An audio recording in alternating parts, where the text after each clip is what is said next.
It's that swirl bread, Jenny Lee, the name that Pittsburgh definitely loves. And we're going to tell you about the breakfast Nook, and you're going to want to get here.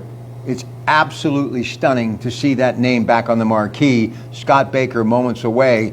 But here's the guy, the man with a plan, the one and only, Jack Hunt, Johnny Angel, and the Halos. And anytime I can get close to an angel, that's good for me.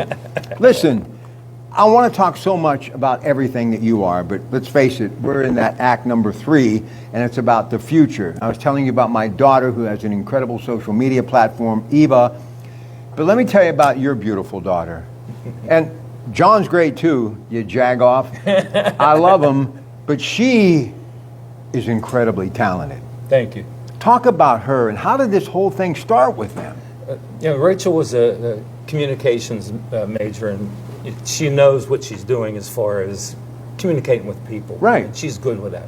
And she's been around Spotlight her whole life, because she was backstage when we were working with the Temps, James Brown, Lou Christie, whatever, you know. So she grew up in that environment of people. And she was always one that, if you ask how she's doing, she'll come back with another one and she'll dig. She digs, you know what I mean? And so I'm very proud of her, because that's where she started. She was a journalism major. She wrote a lot for a lot of different people. And then all of a sudden, she ran into John, and they started this You Jag Off, and it's like on fire. My boss, PJ Comanchic, the pride of the fighting Comanchics of the North Side, Yep. I tell him all the time, they were born to do KDK radio. Yeah. They're just a perfect fit. Yep. All right, now that I've taken care of that, let me brag on the Bakers a little bit, who I've known forever. We used to actually do a coffee cake that had my face and name on it, did very well. Love them. Bernie, Bev, can't say enough good things. But this is such a great idea. And if I'm one of the 6,000 employees that work at the Pittsburgh International Airport, on my way, this is where I'm at, Jenny Lee. How'd this happen? Well, you know, I've known Scott for a long time. Everybody knows him. His dad used to have our picture, Johnny Angel and the Halos picture, up behind the cash register down in McKees Rocks. That's where I saw you before. So, I mean, I have an association with Jenny Lee, and of course you know how I feel about Jenny Lee Bakery. And I know. Always did, always will. And my daughter actually said, hey, I want to hook you up with Scott Baker. He's doing this restaurant idea. She said, Dad, you know, before you got in the restaurant business, you wanted to do a sandwich shop, and you love breakfast. And I said, yeah. She said, this is perfect. So I met with Scott and with Rich and RJ, and we sat down and just kicked it around, and it sounded like such a great idea. And you know when you're meeting people for the first time, I knew Scott, but I never met RJ, never met Rich. And I walked out of that meeting, and I felt like I've been with these guys all my life. That's Pittsburgh. Yeah, you know, it was Well, let me give you a little bit of credit. I mean, you're known for your incredible voice. You're just artist that you are, just an incredible entertainer. But you're a pretty good entrepreneur, too. You've had some success in this business. So, and I know this business. It's rolling the dice. You know, it can be hit and miss.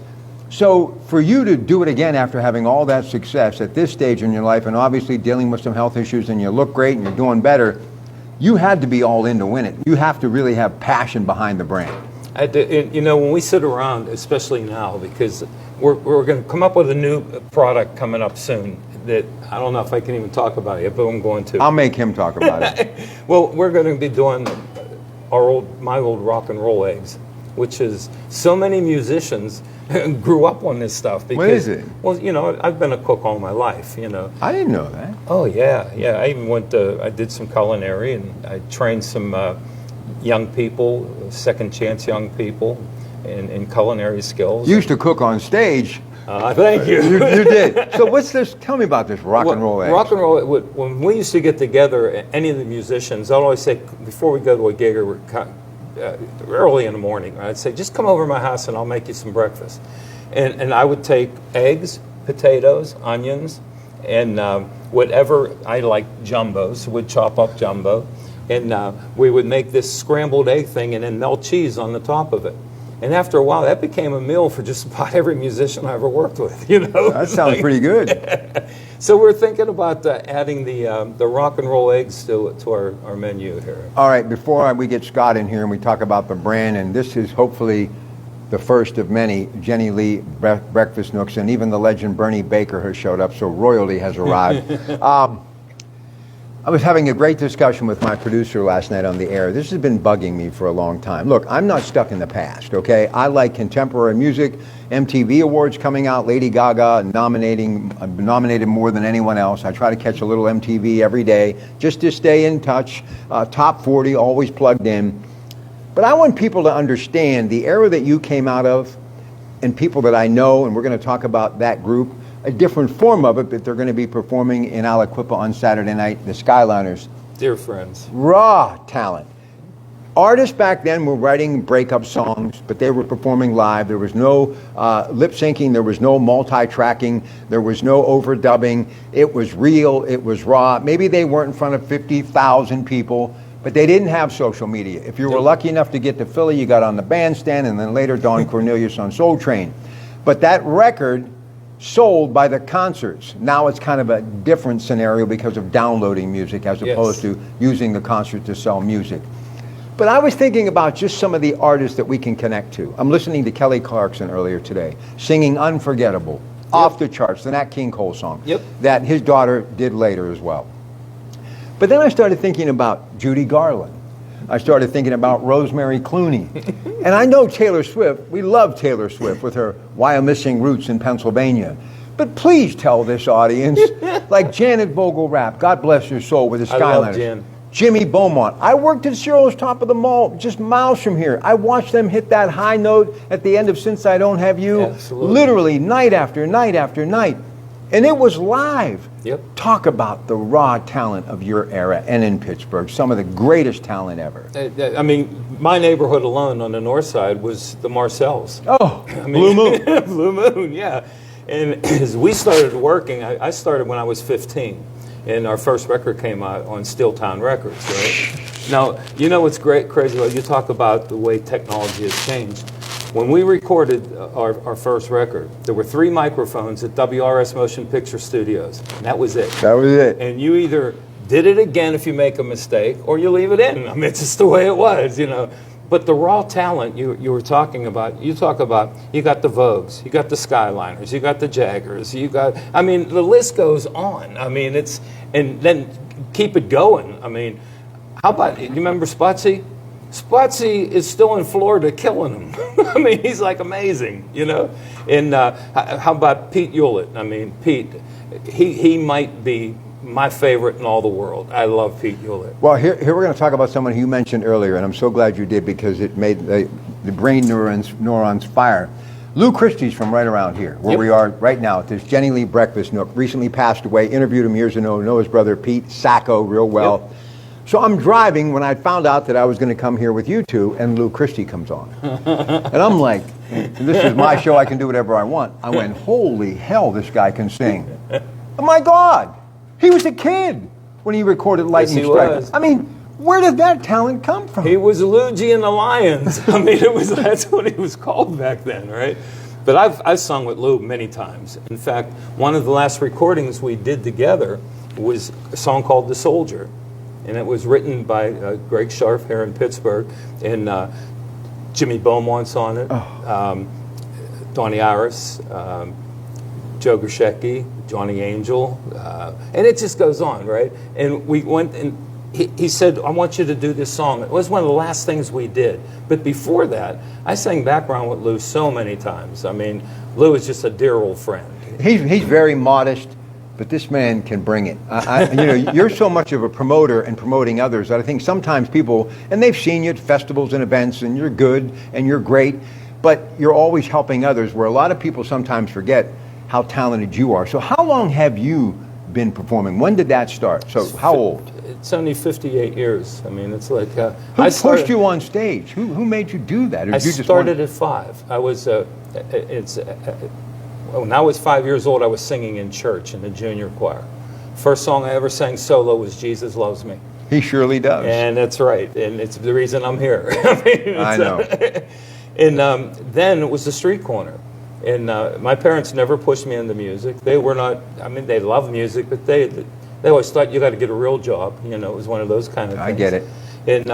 And then I was singing on the street corner with Bubba and his cousin Danny and Russell Smithson. And before you know it, we were getting a little crowd gathering with us, right? Same neighborhood, same corner that the Marcells started on. Wow. The last thing, I got to pump my media a little bit, radio. I still love it. I think radio is evolving and is going to be bigger than ever before because it's the original podcasting. Yep. And when I see what your daughter and John have done with Jagoff and how they've transformed literally the radio airwaves to basically like a virtual podcast. I mean, it's great. But I think back, people like Porky at WAMO, which is now part of the Odyssey brand. Yep. Clark Race, KDK Radio, part of the Odyssey brand. Talk about those boss jocks and why they were important and how you had this just this incredible seamless partnership that just made magic happen. Well, you mentioned Porky Chedwick. He was my hero. I mean, Me too. And Porky's the one that actually got me interested in radio, you know. And, you know, I still do a radio show, an internet radio show and all this, but Porky was the one that turned us white kids onto black, what they called race music. I mean, and Porky would lay it out there. I mean, everyone in Pittsburgh was like, Porky Chedwick was a god. And he talked about the hoodlums, which I was one of. And proud to be one. Yeah. And, you know, my family, he started on this stuff and then he'd start rolling it, right? But Porky was like, he was the innovator of all this. He was. You know. And then he was inducted into the Rock and Roll Hall of Fame, into the this exhibit they did about the radio. And Porky shows up, I take him up to the Rock and Roll Hall of Fame, and 25 national disc jockeys like Cousin Brucey and all them come in. First thing out of their mouth is, Porky Chedwick. I mean, it was amazing, you know. The world is so small. So my uncle was a used car salesman. Probably the reason why I've been so good at this, because I can talk. Thank goodness I have some skill set. So years ago, he had a car lot in New Brighton, and he had a gold metallic XKE Jaguar that burned up in a fire, okay? And I'll never forget, we were down there talking about it, and he said, well, hey, easy come, easy go. And he said, but boy, I don't want to tell the former owner. It was Clark Race. Oh, my goodness. So then I was like melting like candle wax. Hello, Clark Race, hello. Listen, this guy was a superstar. And I have a friend, I'll leave you on this note, from Ohio that I did sports with for 20 years. They used to have a dance at Lake Marwin. He said he was thumbing one night to go to the dance, and this guy comes flying by in a convertible Cadillac, hits the brakes, picks him up. He says, hey kid, I'll take you wherever you want to go, but can you tell me where this Lake Marwin is? It was Clark Race who was making an appearance at Lake Marwin. I don't know. Anything else about this brand and why people need... Look, we got to support local, and I don't think it's any more local than Jenny Lee. Oh, I agree with that. I mean, Jenny Lee Bakery has been... The Nook it's what started everything. It's breakfast. To me, it is breakfast. Jenny Lee, in the morning I get up, I'm not just saying this because I'm part of it. I know. I start with the swirl bread. I mean, I make my French toast, my own recipe of French toast, lay it out there every day. And then when I got involved here, we started doing some recipes from others, and we tried some different things, like a sausage sandwich and this and that, all on Jenny Lee product. And it's like, it works. It's Pittsburgh. It's Berg. And listen, when you think about the history of the manufacturing and the workers, they all started off by gathering for breakfast. It was kind of their solitude. They built that camaraderie. That's right. And the bakery brand that Bernie, his wife, and his family, for years, I spent every Sunday there just hanging out. I got most of my material from the people that just would stop in. This really is what Pittsburgh's all about, and I hope you will support it. And I am going to get to the museum, and we will do another one with him. But I am going to give another shameless plug. They're on KDK Radio, Jagoff, and of course Rachel, John, Rachel, his daughter, incredibly talented. I am absolutely so excited to be able to share the airwaves with them. And I'm always excited to bring you this next guy moments away, Scott Baker. So don't touch that dial because I know where you live.